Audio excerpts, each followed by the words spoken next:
नमस्कार दोस्तों। स्वागत है एक बार फिर आप सभी का आपके अपने चैनल YBC क्लासेस पर। सो जैसा कि पिछले लेक्चर में हमने देखा था कि हम 2019 का GS1 पेपर जो है उसको डिस्कस कर रहे थे। तो उस लेक्चर में मैंने क्वेश्चन नंबर 1.1 टू 1.5 तक डिस्कस कर लिए थे। आज हम उससे आगे के क्वेश्चन देखेंगे। तो चलिए बिना देरी किए हुए हम अपना लेक्चर स्टार्ट करते हैं। तो जो हमारा 6 नंबर का क्वेश्चन था, क्वेश्चन 1 में, वो था तीर्थाज इन मौर्यन पीरियड। सो तीर्थाज इन मौर्यन पीरियड, सो ये जो टर्म है तीर्थाज, ये रिलेटेड है एडमिनिस्ट्रेशन से, मौर्यन एडमिनिस्ट्रेशन। ओके।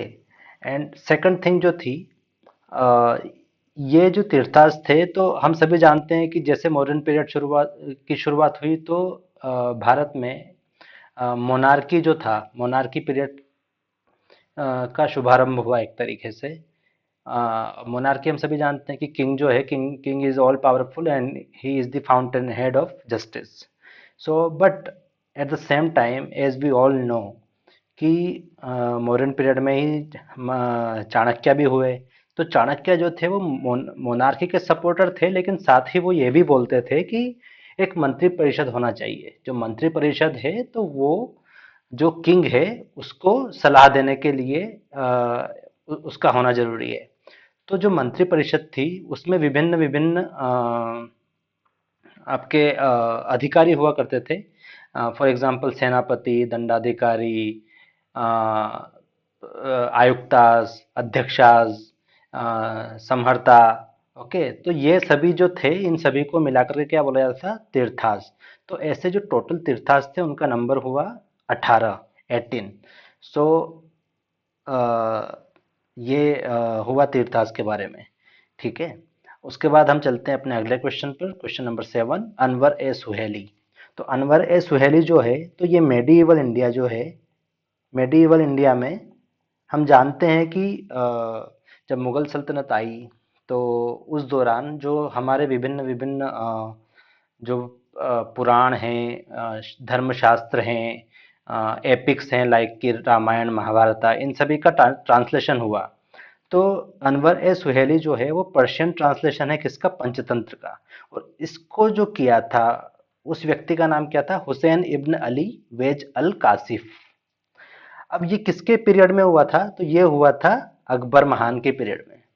ओके। और इसका पर्पस क्या था? तो इसका पर्पस था कि जो शहजादा सलीम था, जो कि बाद में चलकर जहांगीर के नाम से प्रसिद्ध हुआ, तो शहजादे सलीम को मोरल एजुकेशन प्रोवाइड करने के लिए अकबर ने पंचतंत्र का पर्शियन में ट्रांसलेशन करवाया था अनवर ए सुहेली के नाम से। अब एक और इसमें पॉइंट हम देख सकते हैं कि जो पंचतंत्र थी हमारी, तो वो जो थी, तो उसमें नेचुरलिस्टिक मीन्स विभिन्न प्राकृतिक और लाइक एनिमल्स और बर्ड्स, ओके, उनकी सहायता से क्या किया गया था? कुछ कहानियां, स्टोरीज बनाई गई थी। ओके। और उस स्टोरी के थ्रू हमको बताया गया था मॉरल एजुकेशन और एथिक्स के बारे में। ठीक है। तो ये हुआ अनवर ए सुहेली। आगे चलते हैं दस्तक सिस्टम। तो दस्तक सिस्टम जो है, ये यहाँ तक हमारा देखिए, इस पेपर में उन्होंने कितने अच्छे तरीके से दिया है। शुरू में आपसे वेस्टर्न, सॉरी, शुरू में आपसे वर्ल्ड हिस्ट्री के क्वेश्चन पूछे गए, उसके बाद में वो एंशियंट हिस्ट्री से स्टार्ट हुआ, फिर मेडिवल पे आया, अब ये धीरे धीरे करके आ रहा है मॉडर्न की तरफ। तो दस्तक सिस्टम जो था, तो ये फारूक सियार जो थे, तो फारूक सियार ने 1717 के आसपास इसको जारी किया था, इसको ग्रांट किया था किसको? EIC, ईस्ट इंडिया कंपनी को। ओके। सो फारूक सियार ने तीन फरमान दिए थे, उनमें से एक था दस्तक सिस्टम भी। अब दस्तक सिस्टम क्या था? ये एक तरीके का परमिट सिस्टम था। किसके लिए? ट्रांसपोर्ट ऑफ गुड्स के लिए, जो कि कंपनी के जो अधिकारी थे, तो वो विदाउट कस्टम और ट्रांजिट फी दिए हुए अपना सामान इधर से उधर ले जा सकते थे। अब इसमें प्रॉब्लम क्या आई कि इस परमिट सिस्टम, जो दस्तक सिस्टम था, इसका जो कंपनी के ऑफिशियल्स थे, उन्होंने मिसयूज करना स्टार्ट कर दिया। वो इसको क्या करने लगे? पर्सनल गेन के लिए या फिर पर्सनल यूज के लिए यूज करने लगे। तो उससे क्या हुआ कि जो नवाब था उसके रेवेन्यू का लॉस हुआ। अब जाहिर सी बात है कि भाई, अगर कोई चीज सब, अगर सिंपल सा देखा जाए, किसी भी स्टेट के लिए सबसे इंपॉर्टेंट क्या होता है? रेवेन्यू होता है। अगर जब आपका रेवेन्यू ही शॉर्टफॉल होने लगेगा तो नेचुरल सी बात है कि भाई प्रॉब्लम्स तो क्रिएट होंगी। तो ये जो था आगे चल के इसने प्रॉब्लम क्रिएट करी, और जो बंगाल के नवाब थे और कंपनी था उनके बीच में दरार बढ़ती गई। और इसका कल्मिनेशन क्या हुआ, हम कल्मिनेशन देखते हैं इसका बैटल ऑफ प्लासी और बक्सर में। अब जैसा हम जानते हैं कि बैटल ऑफ प्लासी कब हुआ था, 1757 में।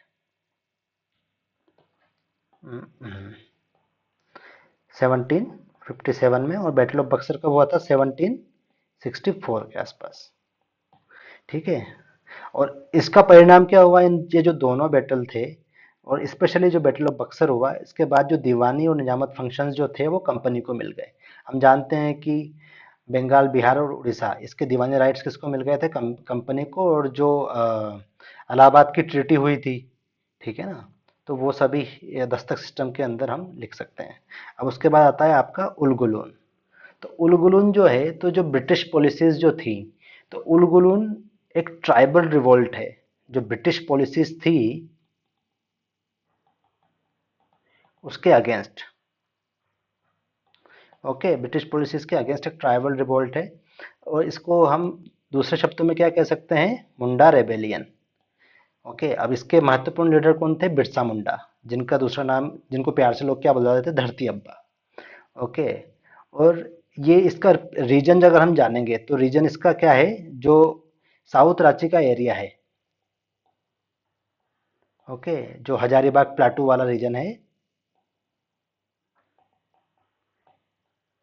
वहां पर ये हुआ था। अब ये किसके खिलाफ हुआ था, तो जो ट्राइबल जो थे, जो मुंडा कम्युनिटी के जो लोग थे, उन्होंने वहाँ के जो लैंडलॉर्ड, ब्रिटिश आउटसाइडर और इन सभी को, वो ये लोग क्योंकि बाहर के थे तो इन सभी को वो क्या बोलते थे, डिकूज। ठीक है, डिकूज का मतलब था आउटसाइडर। इसका पीरियड हम जानते हैं, तो पीरियड क्या होगा इसका, 1899 से 1900। और इस ये जो रिवोल्ट था, ये जो रिबेलियन था, तो ये धीरे धीरे इससे क्या हुआ, एक रिलीजियस मूवमेंट की शुरुआत हो गई। ये ऐसे स्टार्ट हुआ था रिलीजियस मूवमेंट, बट ये लेटर ऑन केस में कन्वर्ट हो गया पॉलिटिकल फोर्सेस में। ठीक है ना, क्योंकि जो ब्रिटिशर्स थे वो चाहते थे कि फ्यूडल सिस्टम, जमींदारी सिस्टम जो है उसको वहां पर लागू किया जाए, मनी लेंडर्स को वहां पे इम्प्लांट किया जाए, ताकि जो फॉरेस्ट रिसोर्सेज वगैरह थे, जो ट्राइबल के रिसोर्सेज थे, उनको एक्सप्लोर किया जा सके। ठीक है, तो ये सब है उलगुलून के अंदर। अब अगला पॉइंट, अगला जो क्वेश्चन है हमारा वो है शंकर शाह। तो शंकर शाह जो हैं, तो हम इसमें लिख सकते हैं कि he was belong to Garmandla Gondwana kingdom. Okay, Gondwana, we all know कि Gondwana was a very famous kingdom in central India, and Shankar Shah was a successor of संग्राम शाह। संग्राम शाह एक बहुत ही महान गोंड राजा हुए हैं। और शंकर शाह जो थे, ये जो 1857 का रिवोल्ट था उसमें ये एक मार्टायर है, मतलब उसमें इन्होंने फाइट की थी, और फिर ये शहीद हो गए थे। अब शंकर शाह के पुत्र जो हैं उनका नाम है रघुनाथ शाह। तो ये कुछ दो तीन पॉइंट हैं, आप लिख सकते हैं। इसके बाद आता है आपका भीमा नायक। तो भीमा नायक जो हैं ये हमारे एमपी के बड़वानी डिस्ट्रिक्ट से बिलोंग करते हैं, और ये भी जो 1857 का जो रिवॉल्यूशन हुआ था, जो रिवोल्ट हुआ था, उसमें ये ब्रिटिशर्स के अगेंस्ट इन्होंने लड़ाई लड़ी थी, और उसमें ये शहीद हुए थे। और जो भीमा नायक थे, इनको निमाड़ का रॉबिन हुड इस नाम से भी जाना जाता है। किस नाम से, निमाड़ के रॉबिन हुड के नाम से। और एक और बात महत्वपूर्ण है यहाँ पर कि भीमा नायक जो थे वो फर्स्ट ट्राइबल लीडर थे जिनको कि पोर्ट ब्लेयर, जहाँ पर काला पानी की जो जेल है वहां पर इनको भेजा गया था, और वहीं पर इनको फांसी की सजा दी गई थी। अब अगला क्वेश्चन जो हमारा है 12वां क्वेश्चन, तो वो है जेवीपी कमेटी। तो जैसा हम सभी जानते हैं कि इंडिपेंडेंस के बाद 1947 के बाद जो है, तो जो डिफरेंट डिफरेंट जो रियासतें थी, ठीक है ना, और ब्रिटिश प्रोविंसेस वगैरह थे, उन सभी को मिला करके स्टेट्स का निर्माण किया गया। लेकिन लेटर ऑन क्या हुआ कि धीरे धीरे एक डिमांड उठने लगी कि भाई लिंग्विस्टिक बेसिस पर स्टेट का रीऑर्गेनाइजेशन किया जाए। तो ये जेवीपी कमेटी जो थी, अ, ये लिंग्विस्टिक स्टेट पर रीऑर्गेनाइजेशन होना चाहिए या नहीं, इसको लेकर के इसका गठन किया गया था। अब इसमें मेंबर कौन कौन थे आइए देख लेते हैं। तो जवाहरलाल नेहरू, वल्लभ भाई पटेल, पट्टाभी सीतारमैया। ठीक है, 1948 में इसका फॉर्मेशन हुआ था और 1949 में इन्होंने अपने रिकमेंडेशंस दे दी थी गवर्नमेंट को। तो इन्होंने इन्होंने भी रिकमेंड किया कि लिंग्विस्टिक रीऑर्गेनाइजेशन जो है तो वो सही नहीं होगा, तो इन्होंने इसको रिजेक्ट कर दिया था। और बाद में फिर इसको लेकर के काफ़ी ज़्यादा एजिटेशन हुए थे। ठीक है ना, साउथ इंडिया में हम देखते हैं कि जो पोट्टू श्री रामालू जो हैं, तो 1953 में वो फास्ट पे बैठ गए। फिर सबसे पहले जो है आंध्र प्रदेश का गठन हुआ लिंग्विस्टिक बेसिस पे। ठीक है, मद्रास जो प्रांत था, मद्रास प्रांत से अलग हटके आंध्र प्रदेश का गठन हुआ। तो पोट्टी श्री रामालू, ये भी याद रखिएगा। उसके बाद आगे बढ़ते हैं, तो हमारा आता है सिवनी सत्याग्रह, जिसका एक्टूरिया नाम से भी जाना जाता है। तो ये 1930 के आसपास हुआ था। उसी समय क्या किया था गांधी जी जो है, उन्होंने अपना, ये यहाँ पे कैपिटल होना चाहिए, नमक सत्याग्रह। सो अपना नमक सत्याग्रह जो है दांडी मार्च के बाद नमक सत्याग्रह की शुरुआत की थी। तो उसके सपोर्ट में ये सिवनी सत्याग्रह स्टार्ट हुआ था। इसके लीडर कौन थे? दुर्गा शंकर मेहता। और ये एक ट्राइबल रिवोल्ट था जिसका अदर नाम है, वो है जंगल सत्याग्रह। अब ये कहाँ स्टार्ट हुआ था? तो गवर्नमेंट सैंडलवुड गार्डन जो था सिवनी में, वहाँ से स्टार्ट हुआ था। ठीक है, तो ये अगर इतना हम लिखते हैं तो उम्मीद है कि हमें 2 मार्क्स तो मिल ही जाएंगे 3 में से। उसके बाद Bhumara temple. Friends, here I would like to say something like Bhumra temple. For example, in exam, so many time we face this situation that we don't know anything about some term or some concept. So in that situation, how we can handle that question? So it is also very important in PSC like और UPSC like exam. So आइए देखते हैं कि ऐसे समय में हम क्या कर सकते हैं। So for example Bhumara temple.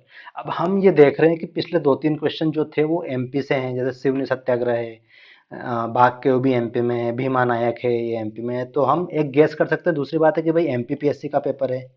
अब एमपीपीएससी का पेपर है तो हो सकता है कि एमपी से ही क्वेश्चन पूछा हो भूमरा टेम्पल, अगर नहीं आता हो तो भूमरा टेम्पल में हम पहला पॉइंट लिख सकते हैं कि it is situated in Madhya Pradesh. अगर आपको डिस्ट्रिक्ट आता है तो वेल एंड गुड, बहुत अच्छी बात है। बट अगर डिस्ट्रिक्ट नहीं पता है कि कहाँ है, तो कम से कम इतना तो लिख ही सकते हैं कि भाई एमपी में है। अब दूसरा पॉइंट क्या हो सकता है? तो अगर हम सोचते हैं तो हम पाएंगे कि टेम्पल्स की बात चल रही है, तो हो सकता है कि भाई गुप्तन स्टाइल, क्योंकि जैसे नचना कुठारा और ऐसे और भी टेम्पल, जैसे तिगवा का टेम्पल है जो कि विष्णु भगवान के लिए फेमस है। तिगवा टेम्पल, नचना कुठारा जो है वो एक टेम्पल है गुप्तन पीरियड का। तो हम ये एक गेस कर सकते हैं, स्मार्ट गेस, कि कहीं हो ना हो ये गुप्तन पीरियड से बिलोंग करता हो, है ना। तो इस तरीके से आप इसमें थोड़ा गेस लगाकर, थोड़ा सा एक अपना कॉमन सेंस लगाकर कम से कम 2 पॉइंट तो लिख ही सकते हैं। तो जहां हम इसको छोड़ते हैं, मान लीजिए हमारा 3 नंबर का लॉस होता, वहां कम से कम हमें 1 या 2 नंबर तो मिल ही जाएंगे आउट ऑफ 3। ठीक है, चलिए आइए अब भूमरा टेम्पल के बारे में देख लेते हैं। तो ये जैसा मैंने बताया गुप्तन पीरियड से बिलोंग करता है। और लॉर्ड शिवा का एक मुखी लिंग की प्रतिमा वहाँ पर स्थापित है। ठीक है, और ये नागरा स्टाइल में बना हुआ है। हाँ सॉरी, एक और चीज़, यहाँ पे गुप्तन पीरियड था तो हम सभी जानते हैं कि सेंट्रल इंडिया और नॉर्थन नॉर्दर्न इंडिया में नागर स्टाइल के टेम्पल्स हमको मिलते हैं और साउथ में मिलते हैं हमको द्रविडियन स्टाइल के। ठीक है, तो आप ये नागरा स्टाइल भी लिख सकते हैं वहाँ पर पेपर में। ठीक है ना, तो आपके 3 पॉइंट हो गए। तो अगर किस्मत अच्छी हुई तो कभी 3 भी मिल सकते हैं पूरे के पूरे।